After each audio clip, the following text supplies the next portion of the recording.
À l'œil du prince, Yves Delafoy. Bienvenue sur ce beau plateau d'À l'œil du prince. Et comme tous les vendredis, nous partons au théâtre. Et que trouve-t-on au théâtre ? Évidemment des pièces avec des comédiens et des metteurs en scène souvent formidables. Mais pas seulement, car il faut aussi des dramaturges, des ouvreurs, des éclairagistes, des costumiers, des graphistes, des attachés de presse, et j'en oublie évidemment. Mais il faut aussi une direction. Et je tiens à saluer ce matin une directrice de théâtre qui, par ses choix toujours justes et exigeants, a su faire du théâtre La Bruyère un lieu incontournable des spectacles parisiens. Cette dame, c'est Marguerite Gourgue, et l'un de ses derniers choix, c'est cette mise en scène de Christophe Lidon d'une pièce d'Antoine Rau, La vie rêvée d'Hélène Cox. Et qui de mieux pour nous évoquer ce matin ce petit bijou que son créateur lui-même.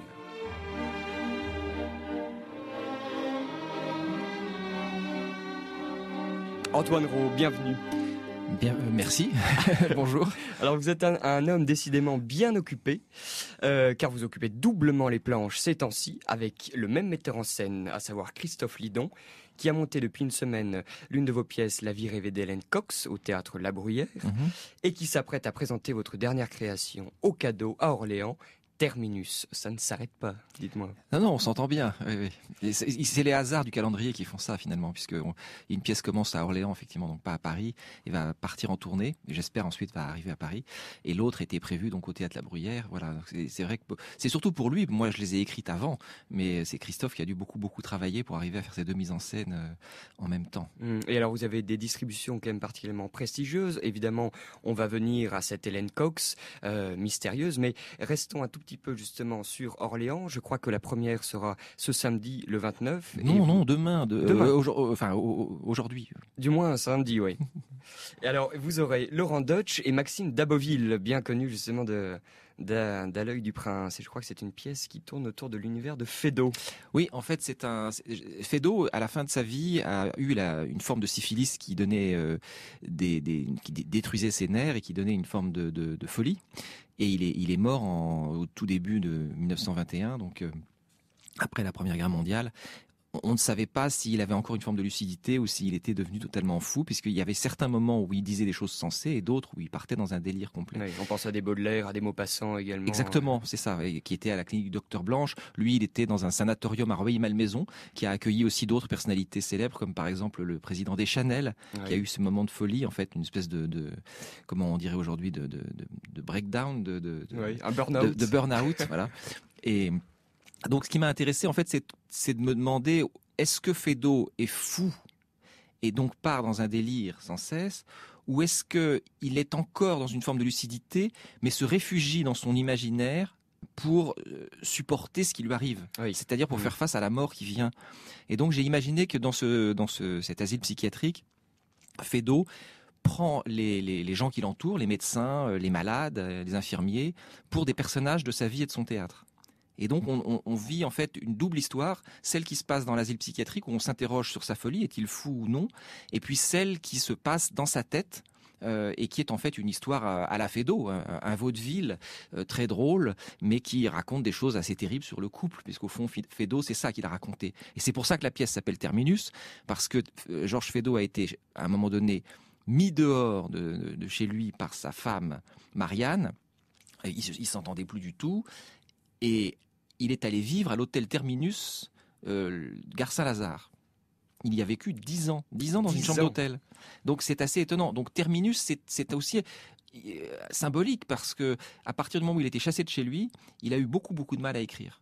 Et voilà, il a encore écrit quelques petites choses, mais pas aussi fortes que ce qu'il avait écrit précédemment. Comme quoi, le mari volage a besoin d'un nid bien installé. Exactement. Et d'ailleurs, il demandait ça. Il demandait, est-ce que je pourrais pas revenir écrire un peu tranquillement à la maison? Comme quoi aussi, on remarque, on arrive doucement à Hélène Cox et on constate des similitudes dans les thèmes. Mais alors, avant d'aborder ce personnage, restons un petit peu sur Christophe Lidon, donc le metteur en scène. On connaît son activité quasi herculéenne. Il présentait d'ailleurs cet été un très réussi Fil à la patte. Vous semblez avoir trouvé avec lui un partenaire idéal, si je puis dire, Antoine Rau. C'est-à-dire que oui, on a développé une vraie entente, une vraie collaboration. Christophe, c'est un maître de l'esthétique, il a un très grand sens visuel. Et il sait faire des mises en scène qui sont toujours très belles, qui vont à l'essentiel. C'est très important. Et c'est vrai qu'on a appris à travailler ensemble de façon, je pense, très constructive depuis Le Diable Rouge. Oui. qui était une pièce avec Claude Rich et Geneviève Casil, oui, absolument. voilà, entre autres, et Bernard Malaka, qui est un comédien que Christophe fait beaucoup travailler, qui joue justement le personnage de Feydeau dans Terminus, D'accord. et qui jouait Colbert dans le Diable Rouge. Donc c'est vrai, on a cette expérience, à la fois sur des thèmes contemporains. Il a aussi mis en scène une pièce qui s'appelle Un nouveau départ, qui avait joué Christian Vadim et Corinne Touzet il y a 2 ans, et sur des thèmes historiques. Alors, venons-en à cette vie rêvée d'Hélène Cox, Antoine Rau. 2 personnages sur scène, brillamment incarnés, il faut le dire, par Christelle Reboul et Jean-Pierre Michael. Très brillamment. Mais il n'y a pas seulement qu'eux, car en quelque sorte, ils ont un double et qui les fait passer constamment d'un registre plutôt réaliste à un registre, disons, plutôt fantaisiste. Onirique.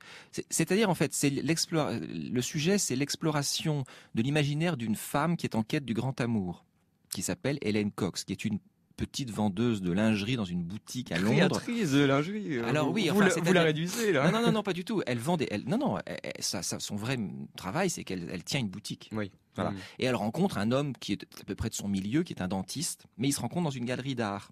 On va y venir parce Voilà. que là, il y a des pics absolument croustillantes justement. Elle rêve d'autre chose. Elle rêve d'une autre vie, d'une vie plus grande, d'une vie plus brillante, plus mondaine. Et elle a posé pour un peintre qui fait des tableaux modernes, des peintures, des photographies. Et c'est comme ça qu'elle rencontre son Paul, cet homme, ce dentiste. Voilà. Ils sont tous les 2 divorcés, ils sont en milieu de vie, ils ont une 40aine d'années, et leur histoire d'amour commence.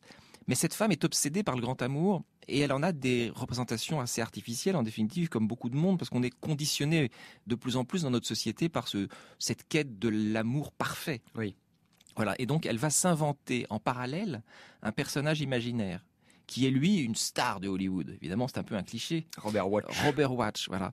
Et donc elle va vivre sa vie réelle en parallèle avec sa vie imaginaire. Donc au fond, elle veut échapper à son quotidien et elle s'invente un monde imaginaire qui serait plus merveilleux, dans lequel elle serait plus heureuse, plus enchantée.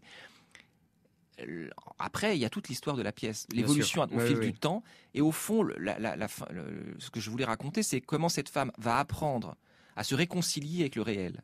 C'est-à-dire qu'au fond, à partir de l'imaginaire, elle va, c'est un peu le paradoxe, non pas quitter le réel, mais au contraire y revenir.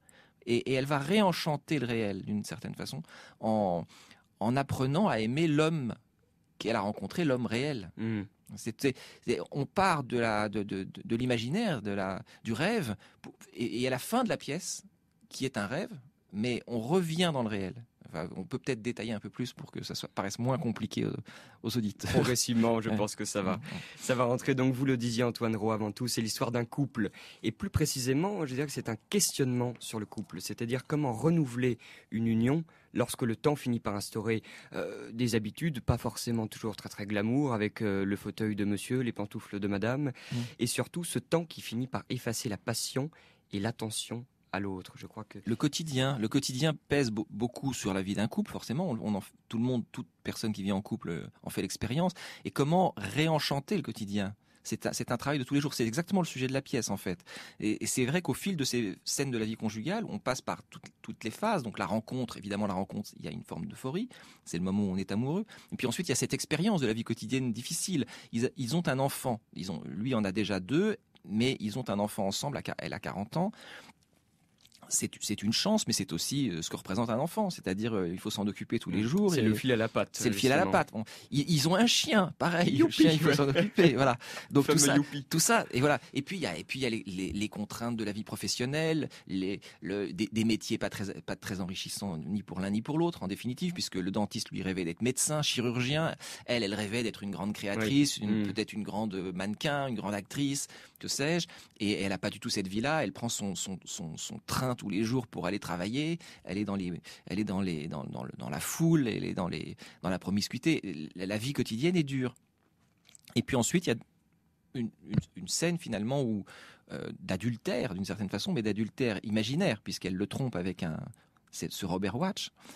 Et ils se séparent, ils se quittent. Le temps passe, elle est seule. Ce sont des scènes comme ça de la vie conjugale que je raconte. Elle lui refait signe à un moment donné parce qu'au fond, elle pense encore à lui. Et là, ils retombent amoureux l'un de l'autre. Et donc, ils vont finalement, à 60 ans, finir par vivre ensemble. C'est-à-dire que par tranche de 20 ans, car ils se rencontrent pour la première fois à 20 ans, mais je crois qu'ils avalent un gâteau semi-drogué, donc ils ne se souviennent pas de tout. Ils se retrouvent à 40, ils se retrouvent à 60, à croire que vraiment il y a chaque évolution est marquée et correspond presque à un nouvel amour. Oui, c'est-à-dire que ils auraient pu se rencontrer. Ça, je pense que de toute façon, dans la vie, on ne sait pas. De toute façon, cette pièce est une parabole sur l'amour.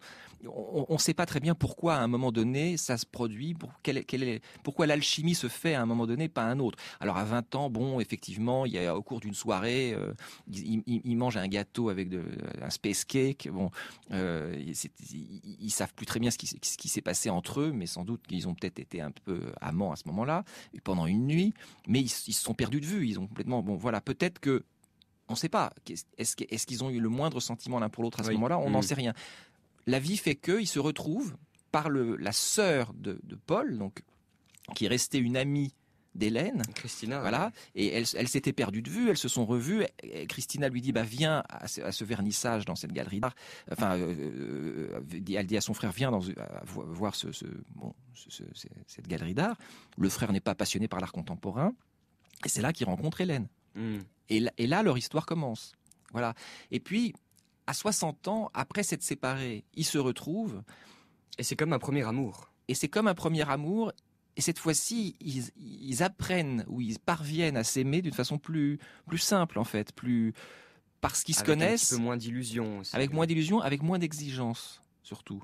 Je pense que c'est une femme, et lui aussi, mais lui est un homme plus simple qu'elle. C'est une femme qui, à un moment donné, a compris que elle vivait dans un monde avec un désir d'amour parfait qui n'existe pas, comme une enfant d'une certaine façon, et elle grandit et elle finit par être capable de l'aimer et de le trouver merveilleux avec tous ses défauts. Ce qui m'a inspiré au départ, c'est on voit, et c'est pas si fréquent que ça, des très vieux couples de plus de 80 ans qui se tiennent par la main, dont on sent qu'ils ont encore une vraie intimité physique. Oui. Ils n'ont pas seulement une intimité comme ça d'habitude, mais ils sont comme deux amoureux, comme deux amants. Ils se regardent avec un regard qui dit tout. Et qui, sur une inclinaison de la tête, parviennent à se comprendre parfaitement. Exactement. Et c'est ça. Et je me suis dit, il y a des gens qui ont la chance de vivre cet amour-là. Et ce que je voudrais raconter, c'est une histoire qui finisse comme ça. Avec un couple qui, à travers tout ce qu'il a pu vivre de difficile, comme tous les couples, au bout du compte, réussit quand même à s'aimer. Oui. Alors c'est assez amusant justement, car on dit qu'un mariage sur deux se termine par un divorce, et malgré tout, rares sont les gens qui ne croient plus en l'amour. Alors Florian Zeller a questionné cette notion, il faut le dire assez magnifiquement dans quelques-unes de ses pièces, et a questionné la durabilité de l'amour. À titre personnel, est-ce que vous y croyez, Antoine Rowe, justement à cette durabilité ? Peut-on parvenir à la vieillesse en aimant toujours profondément? Ou est-ce que ce n'est pas qu'une histoire j'y crois de parce qu'il y a des gens. de... J'y crois parce que je pense qu'il y a des gens qui s'aiment de cette façon-là en étant très vieux. Il y a des grands amours qui traversent le temps. Et il y a absolument pas de règles. Enfin, je pense que on y croit parce qu'il n'y a pas de règles. On y croit parce qu'on ne sait pas. Peut-être que c'est une loterie, l'amour, je ne sais pas. Peut-être que c'est un destin. Peut-être que, à titre personnel, je suis très amoureux de ma femme. J'ai eu la chance de la rencontrer. Je ne sais pas pourquoi ça s'est produit, ni comment. C'est venu d'un coup. C'était plus fort que tout. Et simplement, je ne peux pas vous dire. Simplement, personne ne connaît l'avenir. Donc, bien sûr, mon désir, mon rêve, celui que tout le monde a, je pense, au fond de lui, peut-être sauf ceux qui sont devenus vraiment très amers et qui ont renoncé à toute espérance. Mais à ce moment-là, c'est l'enfer de Dante. Mais sinon, je pense qu'on a toujours, au fond de soi, ce petit espoir, c'est ce qu'a Hélène Cox, ce petit espoir d'amour, cette petite flamme qui nous fait croire encore que c'est possible.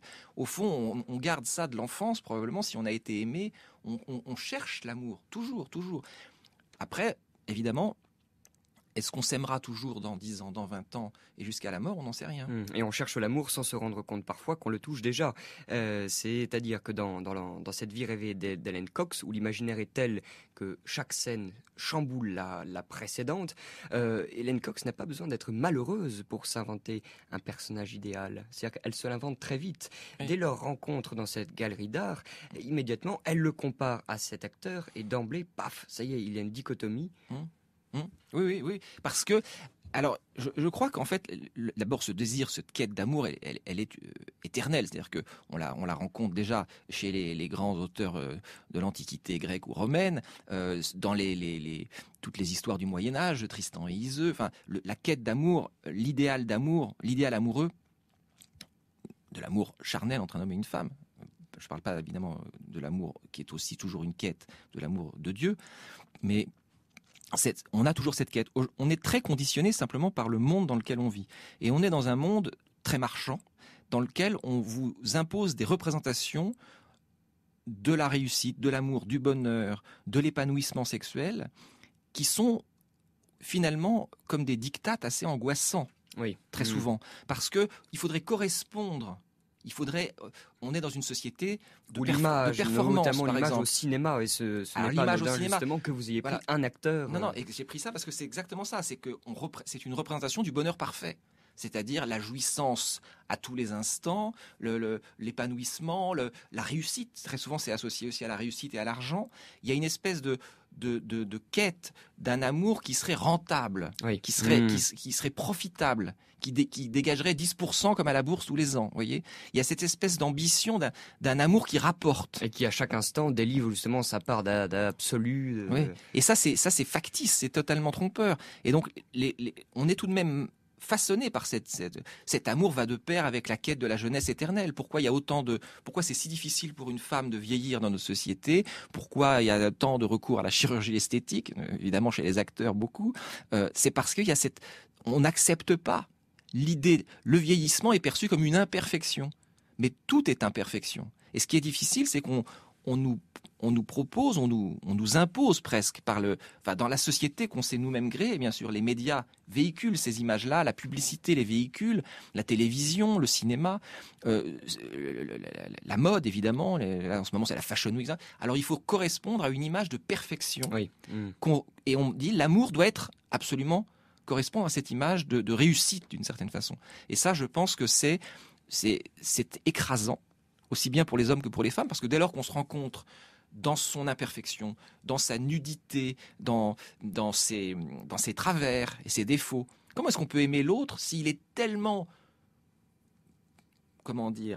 médiocre par rapport à l'idéal qu'on s'est fixé? C'est toute au départ, la difficulté de cette femme. C'est-à-dire comment elle rencontre ce Paul, mais il correspond pas du tout à l'image qu'elle s'est faite de l'amour et de l'homme idéal. De l'homme idéal qu'elle désire à tout prix trouver. Et il la rencontre déjà par le biais d'une représentation d'elle-même. Car il faut le dire, Antoine Rose, c'est une pièce dans laquelle on rit, un rire tendre. Hein. Ce n'est pas un rire cynique. Et on rit notamment une petite satire de la peinture, puisque la pièce, on le disait, s'ouvre dans une galerie. Encore une image de soi-même qui est représentée. Alors, Antoine Roux, une petite question. Pouvez-vous présenter à nos auditeurs le fractionnisme? Je ne sais pas si ça existe, je l'ai plus ou moins inventé. C'est-à-dire que c'est un peintre qui est un ami donc de cette Hélène Cox. Il l'a prise comme modèle, qui a créé un mouvement, le fractionnisme. Donc il n'est pas un peintre abstrait. On ne peut pas exactement dire qu'il est peintre réaliste, non. Il prend des morceaux de la réalité, enfin ça existe d'ailleurs en peinture, les collages, etc. Les surréalistes l'ont fait, et donc il les déconstruit. Et donc le corps d'Hélène, en fait, est représenté par morceaux. Donc il y a un sein qui se trouve en haut, il y a une jambe qui se trouve à gauche, il y a la bouche se trouve en bas. Évidemment, ça ne correspond pas à ce corps. C'est comme un rébus ou un puzzle. Voilà. Quand il fait une photo d'elle, il fait une photo d'elle sans la tête, toute nue, et évidemment elle dit à Paul qui ne l'a jamais vu, regardez, c'est moi là sur ce magnifique photo, vous me reconnaissez? Sans la tête, c'est difficile. Et éberlué, oui. Voilà. Ou bien encore pire évidemment sur la peinture, oui, ça c'est moi. Ah bon, c'est vous? Bah oui, ça c'est mon sein qui est là en haut à droite, là c'est ma bouche qui est en bas à gauche. Voilà. C'est évidemment un peu moqueur. Bon. Oui. Alors, on a affaire à des personnages plutôt antagonistes, qui représentent en quelque sorte les éternels de l'archétype de chaque sexe. Alors, d'un côté, nous avons la femme, donc toujours en quête de nouveautés, poussant parfois la cruauté jusqu'au mensonge. Et de l'autre côté, l'homme faisant preuve d'une certaine complaisance, qui est parfois assez veule, il faut le dire.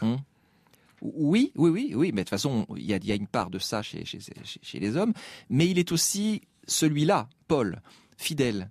C'est un homme qui aime sa femme. C'est un homme qui comprend pas quand elle lui dit « mais ce quotidien, je ne le supporte pas, va-t'en maintenant ». il comprend pas parce qu'il a lui, le sentiment des choses concrètes. Il vit la même chose. Voilà, il vit la même chose. Il est beaucoup plus concret, beaucoup plus réaliste.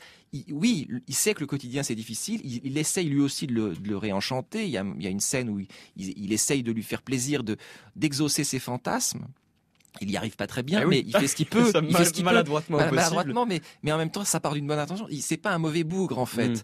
Mais c'est vrai qu'il a aussi tous les défauts d'un homme, y compris de se plaindre beaucoup ou trop souvent de son quotidien. Le Charles Bovary devant Emma, justement. L'homme concret, si je puis dire, avec sa femme qui rêve de grandes aventures. Et au final, le pauvre garçon se retrouve comme le dindon de la farce et ça finit assez tragiquement. Oui, enfin, dans un premier temps, puisque après ça va aller Bien mieux. sûr. Mais oui, c'est-à-dire que quand elle lui dit pars, il ne comprend pas ce qui lui arrive. Qu'est-ce que j'ai de si épouvantable? Pourtant, j'ai essayé de faire de mon mieux. Mais c'est toute cette difficulté que j'essaye de saisir aussi de la communication entre deux êtres. Comment parler le même langage? La plupart du temps, c'est une tour de Babel, la vie de couple. Enfin, c'est très souvent très difficile. On dit des mots, mais on n'entend pas la même chose. On comprend pas. Les mots n'ont pas le même sens pour chacun. C'est très difficile d'arriver à être en harmonie. La seule façon d'y arriver, je pense, au bout du compte, c'est de s'être accepté dans sa totalité, avec justement ses qualités et ses défauts. C'est ce qui est très difficile. Il faut aimer l'autre dans sa totalité. Et qui plus est, le faire en s'aimant soi-même aussi, puisqu'il faut s'accepter dans son quotidien. La difficulté d'Hélène, c'est que son quotidien, elle-même toute seule, n'est pas heureuse avec elle-même. Oui. Elle désire autre chose que ce qu'elle est. Et ça, on le comprend très vite dans sa relation, justement, avec cet acteur. Alors, Antoine Rau, le temps file. Vous abordez également le thème de la mort et notamment de la possibilité du suicide. Spirituellement, justement, qu'est-ce que cela vous inspire? Parce que là, c'est présenté d'une manière assez froide, assez clinique. Et à la fois, il y a cette présence obsédante d'un ailleurs, d'un autre monde, dans lequel retrouver justement ses proches.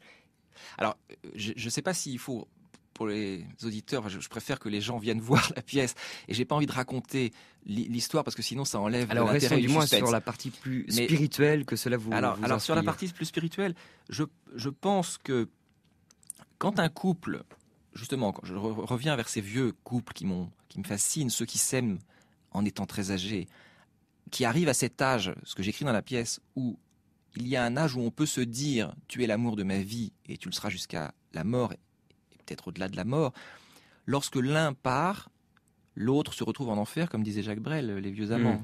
Voilà. Et donc, et très souvent, l'autre suit. Dans un couple qui s'est profondément aimé, c'est très troublant, mais très souvent, enfin, un couple qui a vécu très vieux, mettons, à 90 ans, l'un meurt, 6 mois plus tard, l'autre le rejoint, sans se suicider. Il y a un tel attachement que ça se produit.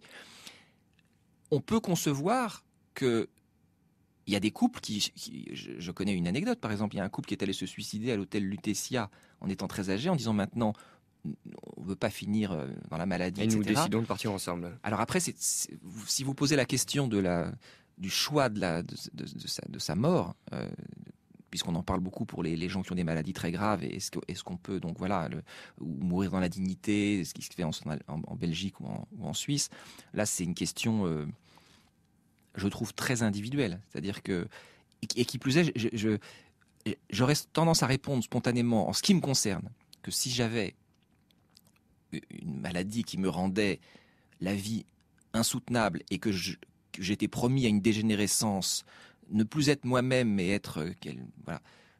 Peut-être que je préférerais choisir de mourir au moment où je le souhaite, mais nul ne connaît son désir, son courage, donc je ne peux pas vous répondre. C'est comme si vous me dites comment vous réagiriez si vous étiez à la guerre. Est-ce que je serais un lâche? Est-ce que je serais un héros? Est-ce que je serais entre les deux? J'en sais rien. Oui. Mais avant cela, Antoine Rau, il vous reste des livres à écrire, parce que vous avez des pièces, certes, il nous reste une poignée de secondes, mais j'aimerais quand même évoquer votre dernier roman qui s'appelle La traversée du paradis. Oui. C'est bien cela qui est paru il y a 6 mois à peu près. Il y a en avril chez Albin Michel, donc qui édite mes œuvres. C'est un roman qui fait suite au précédent qui s'appelait La danse des vivants et qui retrace les aventures d'un amnésique de guerre à la fin de la Première Guerre mondiale, qui a oublié qui il est, en fait, il est français, mais il ne le sait pas. On lui donne l'identité d'un mort allemand. Et dans La Traversée du paradis, et ce mort allemand devient un espion. Et en fait, dans La Traversée du paradis, cet espion, on l'envoie en Russie communiste, en Russie bolchevique, donc sous le joug